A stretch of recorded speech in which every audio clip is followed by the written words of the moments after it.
Om Swastiastu, perkenalkan kami dari kelompok 5 ingin mempresentasikan materi yang berjudul Kepuasan Kerja Antara Ekspatriat, Repatriat, dan Pekerja Rumah Tangga, karangan jurnal dari Jamie Bonace.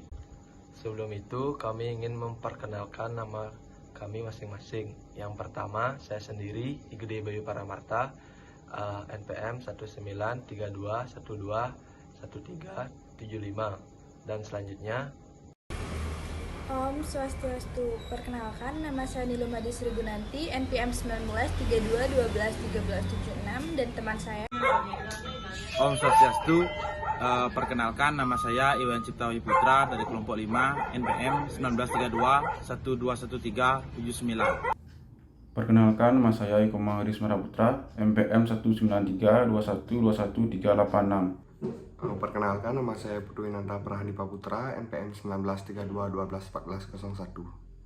Perkenalkan, nama saya Imadi Darupawan, NPM 19321211420. Saya Ibu Dwi Arta Wismayana Putra, NPM 19321211421. Baik, yang pertama ada pendahuluan.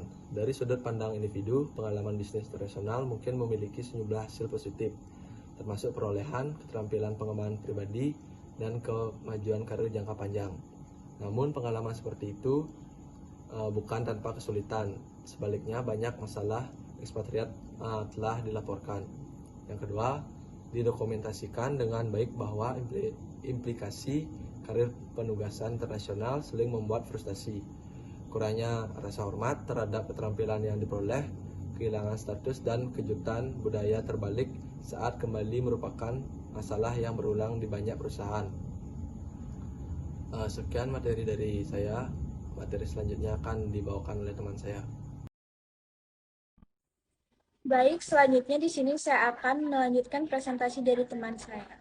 Yang pertama itu ada kerangka teori dan hipotesis. Kepuasan kerja biasanya didefinisikan sebagai respon efektif atau emosional terhadap suatu pekerjaan. Dari perspektif ekonomi, kepuasan kerja adalah konsep kesatuan yang cenderung dijelaskan dalam istilah moneter murni. Baik, selanjutnya di sini saya akan menjelaskan tentang karakteristik pekerjaan. Sepanjang garis yang sama telah ditemukan bahwa ekspatriat dibandingkan dengan pekerja rumah tangga mengalami kelebihan pekerjaan yang lebih besar, tekanan eksternal yang lebih besar, dan juga tekanan yang lebih besar dari visibilitas pekerjaan mereka. Selanjutnya, mempertimbangkan pentingnya karakteristik pekerjaan dalam menentukan kepuasan kerja, cukup mengejutkan bahwa literatur tentang penguasaan ekspatriat tidak terlalu memperhatikannya, melainkan berfokus pada aspek-aspek posisi internasional yang unik bagi pengalaman ekspatriat, biasanya bisa dibilang variabel non-pekerja. Selanjutnya akan dilanjutkan oleh teman saya. Di sini saya akan menjelaskan prospek karir, yaitu di mana dapat didefinisikan sebagai urutan pengalaman dan sikap terkait pekerjaan yang dimiliki individu selama rentang kehidupan kerjanya. Masalah mendasar yang dihadapi oleh ekspatriat di bidang ini biasanya tercantum dalam list out of sight and out of mind. Menurut Burke tahun 1992 dan Podolny dan Baron tahun 1997, jaringan sosial memiliki efek positif pada hasil karir dan khususnya pada mobilitas ke atas. Namun, menurut Stahl et al. Tahun 2002, mayoritas ekspatriat memandang penguasaan internasional serta mereka sebagai peluang untuk pengembangan pribadi dan profesional serta kemajuan karir, meskipun dirasakan defisit dalam manajemen karir perusahaan. Selanjutnya, yaitu gaji. Penelitian tentang sikap ekspatriat telah menemukan tingkat kepuasan gaji yang rendah di antara pekerja ini. Misalnya, Hitam et al. Pada tahun 1992 menegaskan bahwa 77% karyawan ekspatriat sangat tidak puas dengan sistem kompensasi mereka. Tingkat kepuasan gaji yang rendah di kalangan ekspatriat ini dapat dijelaskan dalam istilah teori perbandingan sosial Festinger tahun 1954 dan Adam 1965. Dalam model ini, kepuasan adalah fungsi dari bagaimana adil seseorang individu diperlakukan di tempat kerja. Kepuasan dihasilkan dari persepsi seseorang bahwa hasil kerja relatif terhadap input dapat dibandingkan dengan hasil atau input signifikan orang lain. Baik, di sini saya akan melanjutkan presentasi dari teman saya. Dalam konteks tempat kerja, seorang karyawan akan membandingkan dirinya dengan karyawan lain dalam organisasi yang sama, dengan orang-orang yang menduduki pekerjaan serupa di perusahaan lain, dan dengan karyawan yang melakukan pekerjaan serupa di dalam perusahaan yang sama. Namun, tingkat kepuasan gaji yang rendah merupakan masalah yang sangat umum di antara semua jenis karyawan.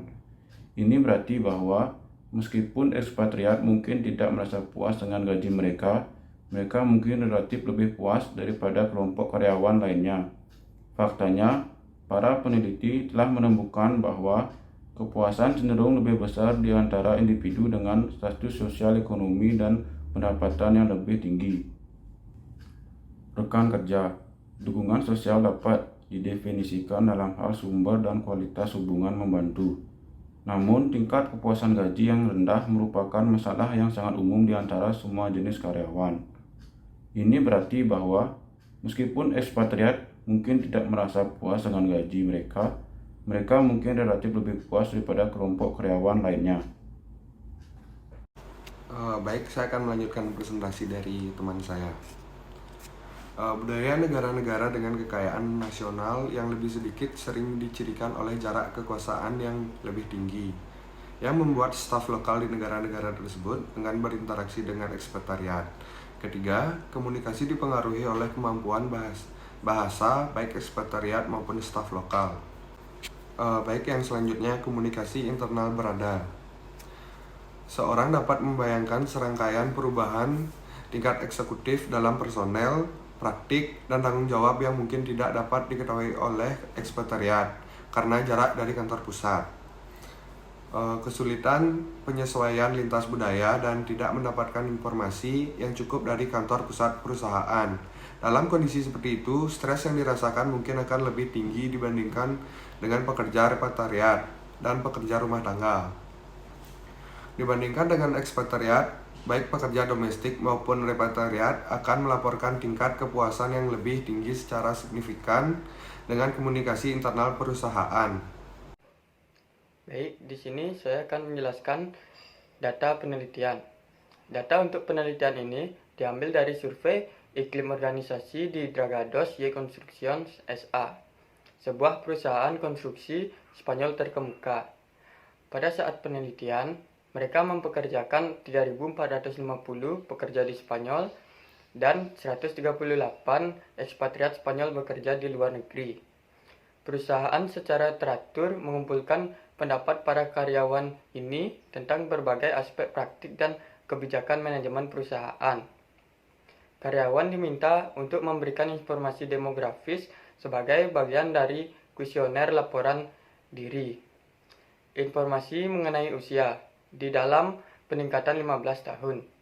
Tingkat hierarkis yaitu manajer tingkat atas, manajer tingkat menengah, manajer tingkat bawah, staf administrasi, dan pekerja kerah biru. Posisi fungsional, lini atau staf, dan pengalaman internasional terakhir 2 tahun diperlukan dari semua karyawan.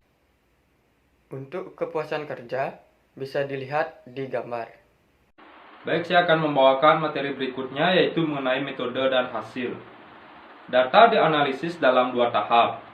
Pada fase 1, karena ketiga kelompok memiliki profil yang berbeda dalam hal status hierarkis.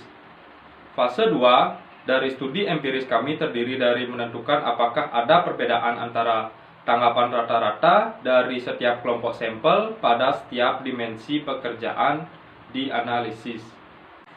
Baik, berikutnya adalah kesimpulan dan diskusi. Analisis empiris terdiri dari mengajukan pertanyaan terkait pekerjaan yang sama kepada 3 kelompok ini. Dan setelah mengontrol status hierarkis, membandingkan sejauh mana tingkat kepuasan mereka berbeda. Beberapa hasil menarik telah ditemukan. Pertama, dibandingkan dengan pekerja rumah tangga dan repatriat, ekspatriat pada umumnya lebih puas dengan sejumlah karakteristik pekerjaan. Secara khusus, mereka menilai lebih positif sejauh mana pekerjaan mereka memiliki variasi tugas dan otonomi, memberikan kesempatan untuk belajar, memungkinkan mereka untuk menerapkan pengetahuan mereka, dan memberi mereka tanggung jawab yang cukup.